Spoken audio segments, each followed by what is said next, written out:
New stuff from the new bin. First up, the Moog Invasion. I ordered this online. What a cool cover, huh? It's called Electronic Sound, the Moog Invasion. It's tracks from 4 Moog exploitation records from 1969. I had all 4. This wasn't that expensive, and I couldn't resist because there aren't really that many Moog compilations out there. I mean, comps of various Moog record artists on one record. Usually it's just one artist. I think this might be, I have Electronic Toys, which is on QDK Media, Volume 1 and 2, and this. So it's from these 4 records. The Age of Electronicus, Dick Hyman. Richard Heyman, Electronic Latin Love Machine, my favorite cover, and I love Latin Moog records, so this is one of my favorite Moog records. Another Dick Hyman, the Electric Eclectics of Dick Hyman, and the Copper-Plated Integrated Circuit, all from 1969, and that makes up this. But again, what a great cover. That's going in a frame at some point. Second up, a wonderful addition to my exotica collection, Richard Heyman and his orchestra, Voodoo. He was an arranger for the Boston Pops for over 50 years, and he also conducted the Detroit and the St. Louis Symphony. This is classic exotica. It's big band with Latin percussion, making a moody, sophisticated jungle sound. One of the reviews I read online described the horn section as mean-spirited.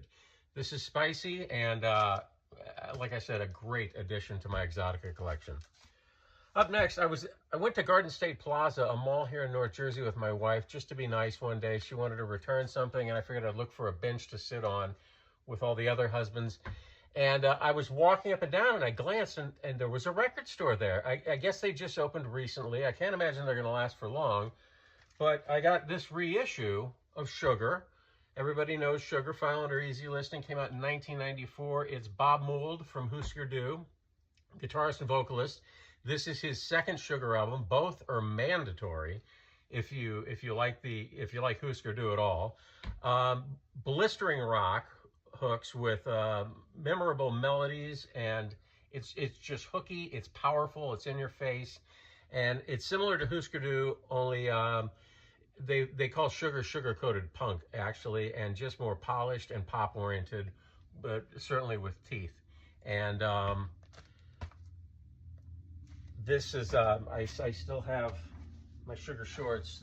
I got these promotional when the album originally came out in the early 90s. So I don't wear them out often because there'd be too many questions asked.